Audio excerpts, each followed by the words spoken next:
নবীজির একজন সাহাবীর নাম ছিল হযরতে খালিদ বিন ওয়ালিদ, যার উপাধি দিয়েছিলেন বিশ্বনবী সাইফুল্লাহ, আল্লাহর তরবারি। যার উপাধি ছিল আল্লাহর তরবারি। আওয়াজ দিয়ে বলবেন আল্লাহর তরবারির মধ্যে শক্তি আছে না নাই? কম কাটে না বেশি কাটে? বলেন জোরে, কম কাটে না বেশি কাটে? তরবারি কার? আরো জোরে বলেন কার? ওনার উপাধি ছিল সাইফুল্লাহ, আল্লাহর তরবারি। উনি এক যুদ্ধের ময়দানে গেলেন। এরে মুসলমান, যুদ্ধের ময়দানে যাওয়ার পর সাহাবায়ে কেরাম বীর বিক্রমে কাফেরদের সাথে জিহাদ করতেছেন, যুদ্ধ করতেছেন। উনি ছিলেন ওই যুদ্ধের কমান্ডার। কি বলেন জোরে, কি? উনি ছিলেন ওই যুদ্ধের কমান্ডার।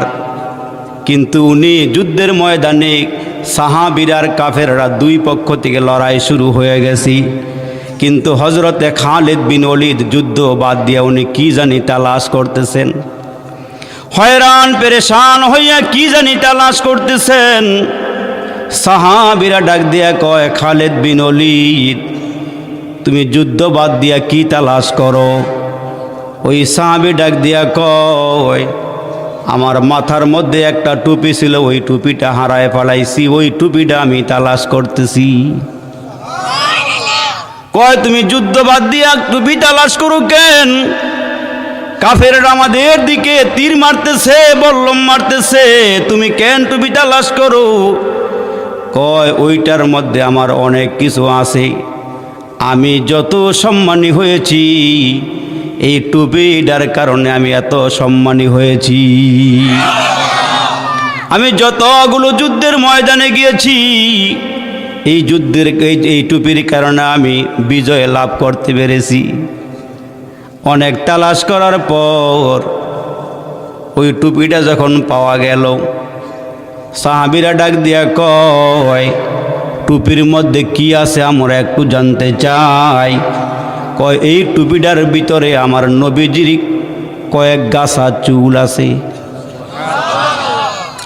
আল্লাহর নবী একদিন উমরা করতে আসিয়া আল্লাহর ঘর তাওয়াফ করিয়া সাফা মারওয়া সাই করিয়া নবীজি নিজের মাথার চুলগুলো চাষলেন। ওই চুলগুলো সাহাবীরা নেওয়ার জন্য পাগল হয়ে গেছি। নবীজির বরকতি চুল সাহাবীরা নেওয়ার জন্য পাগল হয়ে গেছি। হযরতে খালিদ বিন ওয়ালিদ বলেন, আমি কিছু গাছা চুল নিয়া টুপির ভিতরে বরকতের জন্য ঢুকাইয়া রাখছি। এই টুপিটা পরিধান করি যত জায়গায় গিয়েছি আল্লাহ আমার সম্মান বাড়াইয়া দিছি। আমি যতগুলো যুদ্ধের ময়দানে গিয়েছি একটা যুদ্ধ আমি পরাজয় বরণ করি নাই, বিজয়ের মালা নিয়ে আসছি। হযরত আবু বকর বলেন, ওইখান থেকে আমিও 2 গাছা চুল পেয়েছিলাম। হযরত আবু বকর সিদ্দিক বলেন, ওই চুলগুলো নিয়ে আমি ঘরের মধ্যে তাবারক মনে করে, বরকত মনে করে ঘরের কোনায় রেখে দিলাম। ঘরের কোনায় রাখার পর হঠাৎ করে আমি ঘরের ভিতরে ঢুইকা দেখি ঘরের কোনা থেকে কোরআন শরীফ তেলাওয়াতের আওয়াজ শুনতেছি। আরো জোরে কোন সুবহানাল্লাহ। ঘরের কোনায় আল্লাহর কোরআনের তেলাওয়াতের আওয়াজ শুনতেছি। হযরত আবু বকর সিদ্দিক বলেন, আমি পুরা ঘরটা তালাশ করলাম কি কোরআন তেলাওয়াত করি। আমি তাকায় দেখি আমার নবীজির চুল মুবারক যেখানে, ওইখান থেকে কোরআন তেলাওয়াতের আওয়াজ আসতেছি। হযরত আবু বকর বলেন, আমি আর দেরি করি নাই, আল্লাহ নবীর দরবারে চলে গেলাম। নবীজির কাছে যাইয়া জিজ্ঞেস করলাম, নবী গো, আপনার মাথার চুল মুবারক বরকতের জন্য ঘরে নিয়ে রাখলাম। নবীজি গো, চুল ঘরের মধ্যে রাখার পর ওই জায়গা থেকে কোরআন তেলাওয়াতের আওয়াজ শুনতেছি। আমার নবী মুস্কি হাসে দিয়া কয়, সাহাবী রে আবু বকর শোনো, যেখানে চুলগুলো রাখা আছি ওইখানে চতুর্দিকে ফেরেশতারা দাঁড়াইয়া দাঁড়াইয়া আল্লাহর কোরআন তেলাওয়াত করতেছি। 12 থেকে 13 বছরের তলহা বিন বরা রাদিয়াল্লাহু তাআলা আনহু, ওনার বাড়ি হইল মদিনার থেকে 3 মাইল দূরে কুবা এলাকায়। হে কলিজার টুকরা যুবকেরা রে, হযরতে তলহা বিন বরা 12 থেকে 13 বছর তার বয়স। বাবার বাড়ির থেকে, নিজের বাড়ির থেকে নবীজির কাছে আসলেন। কথাগুলো একটু মনোযোগ দিয়ে শুনবেন। আল্লাহর রসুল বলেন, আমারে মোহাব্বত করা মানে আল্লাহরে মোহাব্বত করা, আমার অনুসরণ মানে আমার আল্লাহর অনুসরণ। এ কলিজার টুকরা যুবকেরা রে, তোমরা যারা এখনো বাহিরে আছো, বাড়িতে ঘরে মুসলমান শুয়ে আছো রে যুবক, তাড়াতাড়ি করে মাহফিলে চলে আসো। ওই তলহা বিন বরা নবীজির কাছে আসলেন। নবীজির হাতে হাত দিয়া কালমা পরে মুসলমান হয়ে গেলেন। এখন কালিমা পরে মুসলমান হইয়া মাঝে মাঝে আমার নবীজির দেখার জন্য আসেন। কারণ আল্লাহ তাআলা দুনিয়ার মধ্যে যত মানুষ বানাইছেন, মানুষ বানাইবেন, একজন মানুষকে আমার নবীর মতো এত সুন্দর করে আল্লাহ কাউকে বানায় নাই। এত সুন্দর চেহারা আমার আল্লাহর কাউকে দান করে নাই। এমন একটা সুন্দর চেহারা আল্লাহ বিশ্ব নবীরে দান করেছিলেন, যেই নবীজির চেহারার দিকে তাকাইয়া লাখো লাখো কোটি কোটি কাফের কালমা পড়ে মুসলমান হয়ে গেছে। যেই চেহারা অন্ধকার গড়ে গেলে আলো লাগে নাই। আম্মা যেন আয়েশা বলেন, এ দুনিয়ার মানুষেরা রে, তোমাদের জন্য একটা সূর্য আছে। ওই সূর্যটা সকালবেলা পূর্ব আকাশ থেকে উঠে তাম দুনিয়াটা আলোকিত করে দেয়। আমার আল্লাহ বিশ্ব নবীর একটা চেহারা দান করেছেন। ওই চেহারাওয়ালা নবীটা এশার নামাজের পরে আমার ঘরে আসি। আমার ঘরে আসলে কোনো লাইট লাগে না, নবীর চেহারায় আমার ঘরটা আলোকিত হইয়া যায়। কতটুকুন আলো হয়, ঘরটা কতটুকুন ফর্সা হয়। আম্মা যেন আয়েশা বলেন, মাঝে মাঝে রাতের বেলা আমি সুই দিয়া খাতা সেলাই করি, জামা সেলাই করি। হঠাৎ করে আমার হাতের থেকে সুইখানা ঘরের মধ্যে পড়ে গেল। অন্ধকারের কারণে আমি সুইটা তালাশ করিয়া পাই নাই। আমি চিন্তা করতেছি, নবীজি আমার ঘরে যখন আসবি, ওই চেহারার আলোতে ঘর আলোকিত হয়ে যাবি, তখন আমি আমার হারানো সুইখানা তালাশ করে বের করে নিব। নবীজি ঘরে আসছে, চেহারার আলোতে পুরো অন্ধকার দূর হয়ে গেছে। আম্মা জান আয়েশা কয়, আমি সুইও তালাশ করে খুঁজা বাইর করতে পারছি। তাহলে চিন্তা করেন, আল্লাহ পাক আপনার আমার নবীরে কেমন চেহারা দিয়েছিলেন। আমগো সব চেহারা মিলাইয়া রাস্তা দিয়ে হাঁটলে অন্ধকার দূর হইব নি? বলেন না, অন্ধকার দূর হইব।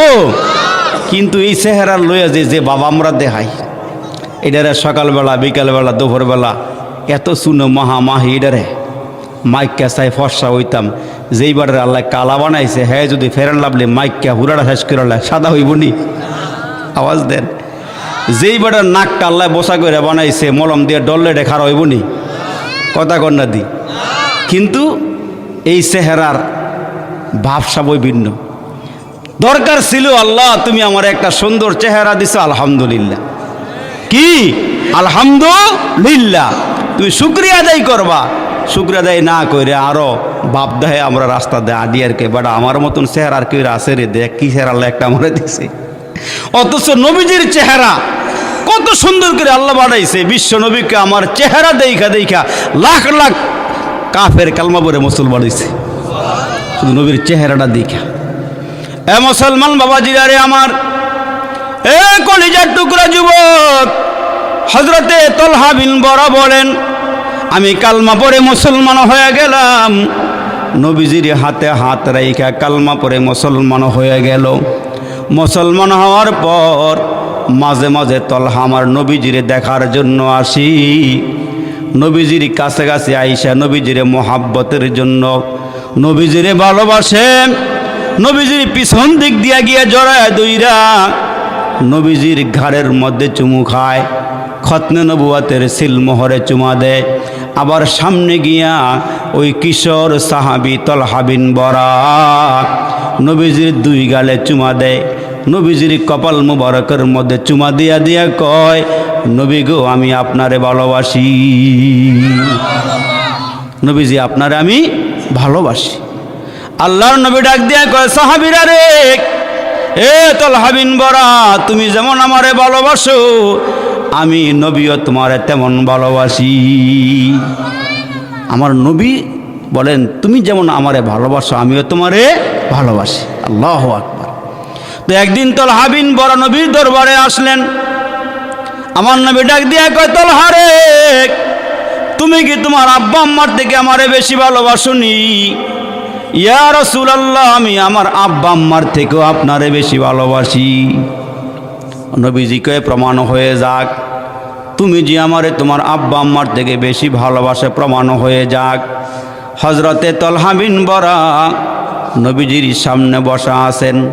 আল্লাহর নবী নিজের তরবারিটা খাপের ভিতর থেকে বের করে তলহার হাতে দিয়া কয়, তলহা রে, তুমি যদি আমারে তোমার আব্বা আম্মার থেকে বেশি ভালোবাসো তাহলে এই তরবারিটা লইয়া যাও, তোমার আব্বা আম্মার মাথাগুলো কাইটা আমার সামনে নিয়ে আসো, তাইলে আমি রসুল বুঝবো তোমার আব্বা আম্মার থেকে আমি নবীরে বেশি ভালোবাসো।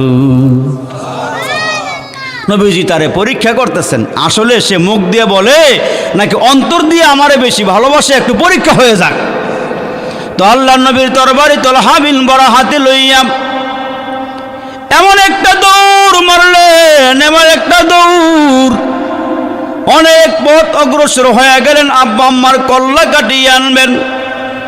বিশ্ব নবী পিছনে পিছনে যায়, ডাক দিয়া কয়, তলহা রে, দাঁড়া, যাইতে হবে না, আমার বিশ্বাস হয়ে গেছে তুই তোর আব্বা আম্মার থেকে আমি নবীরে বেশি ভালোবাসোস। তরবারে ফিরাইয়া দি, আর যাইতে হবে না, আমার বিশ্বাস হয়ে গেছি তুই আমি নবীরে তোর আব্বা আম্মার থেকে বেশি ভালোবাসোস। এর নবীর উম্মতের দল অনেক দিন হয়ে গেল কিশোর সাহাবী তলহা নবীর দরবারে আসে না। নবীজি ডাক দিয়া কয়, সাহাবীরা রে, তলহা রে অনেক দিন হয় আমি দেখি না, তলহা বিন বরাক আমি দেখি না। সাহাবায়ে কেরাম ডাক দিয়া কয়, নবী গো, খবর নিয়ে দেখি তলহা কেন আসে না। সাহাবীরা খবর নিতে গিয়া দেখেন ওই তলহা বিন বরাক অসুস্থ হয়ে গেছেন, বিছানার মধ্যে শোয়া, উঠতে পারে না, দাঁড়াইতে পারে না, চলতে পারে না। সাহাবীরা নবীর দরবারে আইসা ডাক দিয়া কয়, নবী গো, তলহা অসুস্থ হয়ে গেছে, তলহা বিন বরাক তো উঠতে পারে না বিছানা থেকে। ওগো নবীজি, সে আপনারে দেখার জন্য ছটপট ছটপট করে, কিন্তু সাধ্য নাই, গায়ে শক্তি নাই, দাঁড়াইতে পারে না, হাঁটতেও পারে না, এই জন্য আপনাকে দেখার জন্য আসতে পারে না। নবীজি ডাক দিয়া কয়, সাহাবীরা রে, আমি নবী তারে ভালোবাসি, সে যেহেতু আসতে পারে না আমি নবী নিজে তারে দেখার জন্য যাব। নবীজি তারে কেমন ভালোবাসে, আল্লাহর জন্য ভালোবাসা। মান আহাব্বা লিল্লাহ ও আবগাদা লিল্লাহ ও আতা লিল্লাহ ও মানা লিল্লাহ। একজন মুসলমান আর একজন মুসলমানকে ভালোবাসবে আল্লাহর জন্য, শত্রুতাও রাখবে আল্লাহর জন্য, দান করবে আল্লাহর জন্য, আবার দান করা বন্ধ করবে আল্লাহর জন্য। এই সমস্ত ভালোবাসা যারা একজন মুসলমান আর একজন মুসলমানকে আল্লাহর জন্য ভালোবাসেন, আল্লাহর নবী হাদিস শরীফে বলেন, ওই মানুষগুলোকে আমার আল্লাহ হাসরের ময়দানে, ওই মানুষগুলো যারা একে অপরকে আল্লাহর জন্য মহাব্বত করি, ওই মানুষগুলোকে আমার আল্লাহ একটা করে মেহরাব দিবেন, আর ওই মেহরাবের মধ্যে ওই মানুষগুলো গিয়া বসবি। ওইখানে বসার পর রসুল বলতেছেন, এদের চেহারা আর এদের জামা কাপড়গুলো নূরের দ্বারা আলোকিত হয়ে যাবে। সাহাবীরা ডাক দিয়া কয়, নবীজি, এদের চেহারার জামা নূরের দ্বারা আলোকিত হয়ে যাবে, এদেরকে দেখা নবীরা শহীদরা ঈর্ষান্বিত হবে, কারণ এরা নবীও নয়, এরা শহীদও নয়, এরা একে অপরকে মোহাব্বত করতো আল্লাহর জন্যে। সাহাবায়ে কেরাম ডাক দিয়া কয় নবীজি এরা কারা? কয় এরা মুসলমান, একজন আরেকজনকে ভালোবাসে। মান আহাব্বা লিল্লাহ, আল্লাহর জন্যে। একজন আরেকজনকে ভালোবাসবে কার জন্য? আল্লাহর জন্য। এক মুসলমান আরেক মুসলমান ভাইকে ডাইকে আল্লাহর ঘরে নিয়ে যাবে, আল্লাহর ঘরে নিয়ে বসাবে, নামাজ পড়াবে, মসজিদে নিয়ে আসবে, ওয়াজে নিয়ে আসবে, মাহফিলে নিয়ে আসবে, আলেম ওলামার সামনে নিয়ে আসবে। এক বন্ধু আরেক বন্ধুকে ভালোবাসবে কার জন্য? কার জন্য? আল্লাহর জন্য ভালোবাসবেন। এই ভালোবাসা অটুট থাকবে হাসরের কঠিন ময়দানে। যারা দুনিয়াতে সম্পর্ক করছেন, এক বন্ধু আরেক বন্ধুকে ভালোবাসেন দুনিয়া পাওয়ার জন্য না, আল্লাহর জন্য যারা ভালোবাসেন, হাসরের কঠিন ময়দানে ওই দুই বন্ধু হাসরের ময়দানে উঠবে। আমি আজকেও দেখলাম দুররাতুন নাসিহিন কিতাবের ভিতরে আসছে, ওই দুই বন্ধু হাসরের ময়দানে উঠবে। উঠার পরে দেখা যাবে একজনের হাতে ৯৯টা নেকি, আরেকজনের হাতে একটা নেকি। যেই লোকটার হাতে ৯৯টা নেকি, এই লোকটার হাত পায়ে বেরি লাগাইয়া জাহান্নামের দিকে টানা হেঁচড়া করতেছে ফেরেশতারা জাহান্নামে নিয়ে যাওয়ার জন্য। তখন ওই ফেরেশতারা ওই লোকটাকে যখন নিয়ে যাবে, তখন বলে ভাই আমাকে জাহান্নামে ফালাইবার আগে আল্লাহর কাছে আমার একটু দরখাস্ত, আমারে যেন হাসরের ময়দানটা একটু ঘুরার মতন আল্লাহ সময় দেয়, সুযোগ দেয়। তখন ফেরেশতারা ডাইকা ডেকে বলতেছে তোমারে সুযোগ দিলে কি হবে? কয় আমি এইখান থেকে দেখি আমার আব্বারে পাইনি, আমি আমার মারে পাইনি, আমি আমার ভাইরে পাইনি, আমি আমার বন্ধুরে পাইনি, আমি আমার আত্মীয়রে পাইনি, যাদের কাছ থেকে আমি একটা নেকি নিতে পারবো, একটা নেকি হইলে তো আমি জান্নাতে যাইতে পারি। তখন মুসলমান ভাইরা ওই কিতাবের ভিতরে আসছে যে আল্লাহর এই বান্দাটা আল্লাহর নিকটে বলবে আল্লাহ আপনি আমার একটু সুযোগ দেন, আমি হাসরের ময়দানটা একটু গুইরা আপনজন পাই কিনা। তখন ওই লোকটা পাওয়ার জন্য গোটা হাসরের ময়দানে দৌড়াবে, আম্মারে পাবে। আম্মা বলবেন বাবা রে আমার আমল নামা ডাইন হাতে আসে না বাম হাতে আসে, আমার ফয়সালা জান্নাতের না জাহান্নামে। ফারিকুন ফিল জান্নাতি ওয়া ফারিকুন ফিস সাইর, আসহাবুল ইয়ামিন মা আসহাবুল ইয়ামিন ও আসহাবুশ শিমালি মা আসহাবুশ শিমাল। আমি কি জান্নাতি দলের হব না জাহান্নামী দলের হব? আমার আমল নামা ডাইন হাতে আসবে না বাম হাতে আসবে এটা নিশ্চিত বলা যায় না। বাবা রে তোমার একটা নেকি দেওয়া আমার পক্ষে সম্ভব না, তুমি আমার ছেলে না, আমি তোমার মা না। নাউজুবিল্লাহ, জোরে। এটা মার বেলায়। এই ছেলেটা মার কাছ থেকে ফিরে এসে সামনে আগে গিয়ে আব্বারে পাবে। আব্বারে পাওয়ার পর আব্বা বলবে তোমার আমি চিনি না, তুমি আমার সন্তান নও। এমন করে ঘুরতে ঘুরতে এখন তো সবার নিকট থেকে ফেরত আসছি। এখন এই লোকটা যখন জাহান্নামের দিকে যাবে, ওই ফেরেশতাটা তাকায়া দেখবে ওই যে যুবক, এক যুবক আর এক যুবককে ভালোবাসছিল, তাকায়া দেখে তার বন্ধুটার সামনে দাঁড়ায় আছে। সুবহানাল্লাহ, জোরে বলেন। আল আখিল্লাউ ইয়াওমাইযিন বাদুহুম লিবাদ ইল্লাল মুত্তাকিন। বন্ধু বন্ধু পরস্পরে পরস্পরে মুসলমান ভাইরা বেগে যাবে, খারাপ বন্ধু ভেগে যাবে, নেক বন্ধু বলবৎ থাকবি। ওই বন্ধুটারে পাইয়া বলবে বন্ধু তোর অবস্থা এমন কেন? তোর হাতে বেরি পায়ে বেরি রে বন্ধু, তোর অবস্থা এমন কেন? কই আমার ৯৯টা নেকি আছে, একটা নেকির জন্য আমি জাহান্নামে যাইতেছি রে বন্ধু, একটা নেকি আমার কাছে নাই, এই জন্য আমি জাহান্নামের দিকে রওনা দিলাম। ওই বন্ধু ডাক দিয়ে কে বন্ধু রে ৯৯টা নেকি থাকার পরও তুই যখন জাহান্নামের দিকে রওনা দিয়েছস, আমার কাছে বেশি নেকি নাই, আমার কাছে কেবলমাত্র শুধুমাত্র একটা নেকি আছি। তুই ৯৯টা নেকি লইয়া জান্নাতে যাইতে পারস না, আমি একটা নেকি লইয়া কেমনে জান্নাতে যাব? নেরে বন্ধু তুই আমার বন্ধু লাগস, তোর বন্ধুত্ব এখনো বলবৎ আছি, নে তুই একটা নেকি লইয়া আল্লাহর জান্নাতের ভিতরে চলে যা। ওই বন্ধুটা একটা নেকি লইয়া জান্নাতের দিকে রওনা দিবে।